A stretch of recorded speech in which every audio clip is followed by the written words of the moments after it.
మేము ప్రతి విషయంలో గర్వంగా చెప్పగలం. రైతులకు జగన్మోహన్ రెడ్డి గారి నాయకత్వంలో వైఎస్ఆర్ కాంగ్రెస్ పార్టీ ప్రభుత్వంలో ఎన్ని రకాల సమస్యలు వచ్చినా వాటిని పరిష్కరించడానికి అన్ని విధాలా అండగా నిలిచాం. ఈరోజు యూరియాకి సంబంధించినటువంటి దాంట్లో, విత్తనాలకు సంబంధించినటువంటి దాంట్లో ఎన్ని రకాలైనటువంటి ఇబ్బందులు పడుతున్నారు రైతులు. ఈరోజు మీరు యూరియా జిల్లాకు సంబంధించినటువంటి దాంట్లో యూరియా కార్డులు ఇప్పుడు ఖరీఫ్ ప్రారంభం కాకపోతే దాన్ని పంచబోతున్నారు. ఏమని పంచబోతున్నారు? యూరియాకి సంబంధించినటువంటి దాంట్లో యూరియా ఎంత ఇస్తారు? ఎకరాకి 3 బస్తాలు ఇస్తారా? ఎకరాకి 3 బస్తాలు యూరియా ఇస్తే దానికి సంబంధించినటువంటి దాంట్లో ఏ విధంగా మీరు వీటికి సంబంధించినటువంటి ఈ 3 బస్తాల రూపాయలు మీరు ఇచ్చినప్పుడు తీసుకోవాలనా? నేను అదే చెప్పాను. రైతులకి గ్రామాల్లో పర్యటిస్తే రైతులు చెప్పారు, మేము ఈ ప్రభుత్వాన్ని విడిచిపెట్టాం, ఖచ్చితంగా రైతుల పక్షాన నిలబడి రైతులకు అవసరమైనటువంటి పంటకు వాళ్ళకి ఎంత అవసరం అవుతుందో పంటలు సాగు చేయడానికి అంత ఖచ్చితంగా ఇవ్వాల్సిందే. మీరు ఇచ్చినటువంటి ఆ కార్డు ఏదైనా ఉంటే మడిచి పెట్టుకోండి తప్ప మీరు వాటిని రైతులకు ఉపయోగపెట్టడానికి వీలు లేదు. రైతులకు ఎంత యూరియా అవసరమో అంతే ఇవ్వండి. మొన్న రైతులు రోడ్డు ఎక్కారు, ఇబ్బందులు పడ్డారు, బ్లాక్ మార్కెట్ లో కొనపడ్డారు. మీ పుణ్యమా అని చెప్పి ఈ అచ్చెన్నాయుడు మాట్లాడతాడు, నోరా ఇంకేదన్నా నాది. ఈరోజు నువ్వు ప్రైవేట్ వ్యక్తులకి, డీలర్లకి ఉన్నటువంటి దాన్ని దోచిపెట్టి ఈరోజు మార్కెట్ ద్వారానో లేకపోతే ఆర్బికల్ ద్వారానో మీరు ఇవ్వనందువల్ల ఈరోజు పాప రైతులు బ్లాక్ మార్కెట్ లో కొనుక్కోవాల్సినటువంటి దుస్థితి ఏర్పడింది. ఇప్పటి నుంచి రైతులు ఆందోళనలో ఉన్నారు.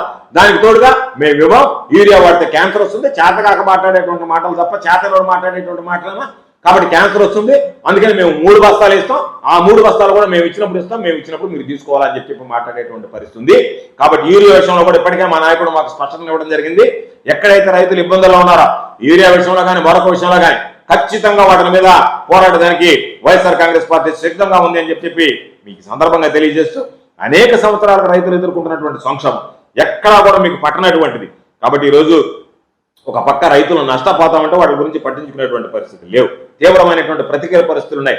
వాటికి సంబంధించినటువంటి ప్రత్యామ్నాయ ప్రణాళిక ఏదన్నా ఉందా? ఒకవేళ వర్షాభావ పరిస్థితులు వస్తే నెక్స్ట్ రైతులకు ఏ విధంగా చెప్పాలి, ఏ విధంగా వాళ్ళని ఆదుకోవాలనేటువంటి ఆలోచన చేయాలనేటువంటి ఉందా అంటే ఏ మాత్రం లేకుండా, ఏ మాత్రం పట్టించుకోకుండా ఈరోజు ఉచిత పంటల బీమా రద్దు చేసి ఒక పక్క రైతులు నెడ్డు విరిచారు, వాళ్ళు గొంతు కోసేశారు. ఈరోజు 84 లక్షల ఎకరాల్లో రైతుల బీమా పరిధిలోకి తీసుకొచ్చి 75 లక్షల ఎకరాల్లో పంటలకి ఉచిత బీమా కల్పించి 7,802 కోట్ల రూపాయలు జగన్మోహన్ రెడ్డి గారి ప్రభుత్వంలో చెల్లించాం. ఈ రోజు మీరు చూస్తే వాటన్నిటికీ సంబంధించి మంగళం పాడారు. ఎక్కడా కూడా రైతుల గురించి పట్టించుకునేటువంటి పరిస్థితుల్లో లేదు. ఈరోజు క్రాప్ లోన్ తీసుకునేటువంటి 19 లక్షల మందికి మాత్రమే ఈరోజు ఆ వెసలుబాటు కలిగేటువంటి పరిస్థితి ఏర్పడింది. మిగిలిన రైతుల పరిస్థితి అగమ్యగోచరంగా తయారైపోయింది. కాబట్టి పంట నష్ట పరిహారం విషయంలో కూడా రాజకీయాలకు అతీతంగా సక్రమంగా మీరు వాటికి సంబంధించినటువంటి ఆ ప్రక్రియ చేయాలి, వివక్ష చూపొద్దు అని చెప్పి జగన్మోహన్ రెడ్డి గారు కోరారు. జగన్మోహన్ రెడ్డి గారు కోరితే దాని మీద ఆయన అడిగినటువంటి అంశాలకు సమాధానం ఇవ్వలేక, చేయలేక, చేతగాక విమర్శలు చేయడం అనేటువంటిది దుర్మార్గమైనటువంటి పరిస్థితి. దానితో పాటు ఈరోజు మీ వైఖరి చూస్తుంటే ఈ పరిహారం ఎగ్గొట్టడానికి అన్ని రకాల ఆలోచన చేస్తున్నట్టుగా కనిపిస్తుంది. అన్ని విధాలుగా పరిహారం ఎగ్గొట్టడానికి ఆలోచన చేస్తున్నారు. ఎందుకంటే ఈ మధ్యనే మాకు వచ్చినటువంటి వార్త, ఎక్కడైతే ఇన్పుట్ సబ్సిడీ ఈరోజు నష్టపోయిన వాళ్ళకి ఇస్తారో వాళ్ళ దగ్గర మేము ధాన్యం కొనుగోలు చేయము, పంటలు కొనుగోలు చేయము అని చెప్పి ప్రభుత్వం ప్రకటించింది. అంటే పంట అరాకొర మీరు ఇచ్చేటువంటి దాంతో నష్టపోగా పాపం రైతుకి ఏదన్నా పండితే దానిని మేము కొనము అంటే రైతులకు ఏ విధంగా పరిహారం ఎగ్గొట్టాలా, రైతులకు ఏ విధంగా అన్యాయం చేయాలనేటువంటి ఆలోచన తప్ప రైతులకు న్యాయం చేయాలనేటువంటి ఆలోచన లేదు. ఇన్పుట్ సబ్సిడీ ఏంది? రైతుకు జరిగినటువంటి పంటకి ప్రభుత్వం నిర్ణయించినటువంటి నియమ నిబంధనల ప్రకారం ఇచ్చేటువంటి పరిహారం, అంతే తప్ప మీ దగ్గర అసలు మేము ఇంక కొనం, అక్కడికి అయిపోయినట్టే, మీది క్లోజ్. మీరు కనుక ఇన్పుట్ సబ్సిడీ తీసుకుంటే ఇంక మీరు పండించినటువంటి పంట మేము కొనుగోలు చేయము, ఆ సర్వే నెంబర్ అన్ని బ్లాక్ చేస్తాం, ఈ క్రాప్ లో డిలీట్ చేసేస్తాం, కాబట్టి మీ దగ్గర మేము కొనం అనేటువంటి మాట్లాడడం దుర్మార్గం. కాబట్టి దాని మీద వైఎస్ఆర్ కాంగ్రెస్ పార్టీ రైతుల పక్షాన్ని నిలబడి పోరాటం చేస్తాం, పోరాటం చేయడానికి సిద్ధంగా ఉన్నామని చెప్పి ఈ సందర్భంగా తెలియజేస్తూ, మీకు సిగ్గు శరం లేకుండా మాట్లాడటం కాదు, మీకు మేము అడిగేటువంటి వాటికి సమాధానం చెప్పండి. ఇదిగో ఇది మీరు ఇచ్చినటువంటిది.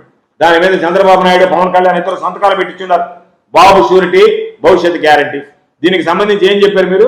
ఇదిగో పాపం ఈ రైతుకు సంబంధించి నాగుభూషణ్ రెడ్డి, ఈయనకి సంబంధించినటువంటి దాంట్లో పాపం మొత్తం అంతా లెక్కేసి ఆయనకు ఒక కాగితం ఇచ్చారు, బాండ్. మీరు ఇచ్చినటువంటి బాండే ఇదిగో, దీని మీద చంద్రబాబు నాయుడు సంతకం, పవన్ కళ్యాణ్ సంతకం, మీ బాండ్, మీరు ఇచ్చినటువంటి బాండ్. ఈ బాండ్ మీద మీరు ఏం రాశారు? మేము ప్రతిజ్ఞ చేశారు మీరిద్దరు ఇచ్చిస్తాము అని చెప్పి, ఏ కుటుంబంలో ఇస్తాను. దాని కింద ఏం రాశారు? జూన్ 2024 నుంచి ప్రారంభం అని మాట్లాడండి. అచ్చెన్నాయుడు, చంద్రబాబు నాయుడు దీని గురించి ఇది మేము ఇవ్వలేదని చెప్పండి, పోనీ ఇది మేము వేయలేదు, ఎవరు ఇచ్చుకున్నారని చెప్తారా? లేదు ఇది ఇచ్చామో మాట తప్పామని చెప్తారా? జూన్ 2024 అంటే ఒక్క సంవత్సరం మీరు కనీసం ₹1 రైతులకు సంబంధించినటువంటి పెట్టుబడి సహాయం ఇచ్చారా? అది మేము ఇవ్వలేదని చెప్తారా? మేము ఇచ్చి మోసం చేశామని చెప్తారు. దానికి సమాధానం చెప్పండి. ఇటువంటి కోకోరాలు ఉన్నాయి. మా దగ్గరికి ఒకటి చూపించాం. జూన్ 2024 నుంచి మేము ఇస్తామని చెప్పి మీరిద్దరు సంతకాలు పెట్టి ప్రతినిధి చేసి అతనికి పాపం రైతు భరోసా 20,000 రూపాయలు ఇస్తామని చెప్పి రైతు భరోసా మీరు చెప్పినటువంటి వాళ్ళకి 20,000 రూపాయలు ఇచ్చారా? మొత్తం రాసేశారు. 1,04,000 రూపాయలు సంవత్సరానికి వస్తుంది. 5 సంవత్సరాల్లో ఈ ప్రభుత్వంలో నువ్వు పొందే లబ్ధి 5,20,000 అని చెప్పి రాశారు. రాసి మీరు ఇచ్చినటువంటి బాండ్లు ఇంటింటికి మీరు పేరుతో సహా రాసి వాళ్ళు ఏ పథకాలకైతే అర్హత కలిగి ఉంటారో ఆ పథకాలన్నింటినీ మీరు ఎంపిక చేసి రాసి ఇచ్చారు. బాగుంది, సంతోషం. కానీ దాని ప్రకారం ఈరోజు మీరు మాట్లాడేటువంటి మాటలకు జూన్లో ఇచ్చారా? దానికి సమాధానం చెప్పండి. కాబట్టి మీరు తీసుకున్నటువంటి ఏ నిర్ణయం కూడా రైతులను వ్యతిరేకంగా ఉంది, రైతులను నష్టపరిచేటువంటి ఉంది, వ్యవసాయాన్ని మరింత అణచివేసేటువంటి విధంగా ఉంది తప్ప మరొకటి కాదు.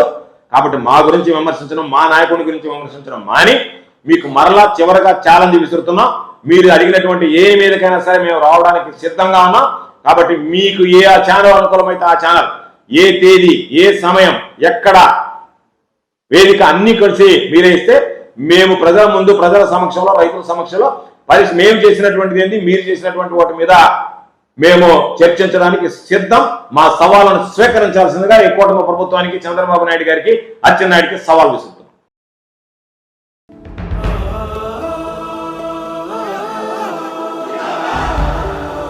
జనహృదయ నేతకు జయంతి నివాళులు. ప్రతి ఒక్కరిని ప్రేమగా పలకరించి, పెద్దలను ఎంతగానో గౌరవించి, ప్రజా సమస్యలను పరిష్కరించి, మంచితనం మూర్తిభవించి, అందరి మన్ననలను పొంది, అందరి వాడైన మనసున్న మహారాజు శ్రీ మేకపాటి గౌతమ్ రెడ్డి గారి జయంతి సందర్భంగా మా ఘన నివాళులు.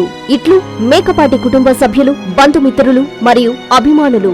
జయంతి కార్యక్రమాలు నవంబర్ 2వ తేదీ ఆదివారం ఉదయం 9 గంటలకు నెల్లూరు డైకాస్ రోడ్డు సెంటర్లోని మా స్వగృహమునందు జరుగును. కావున తెలియజేయడమైనది.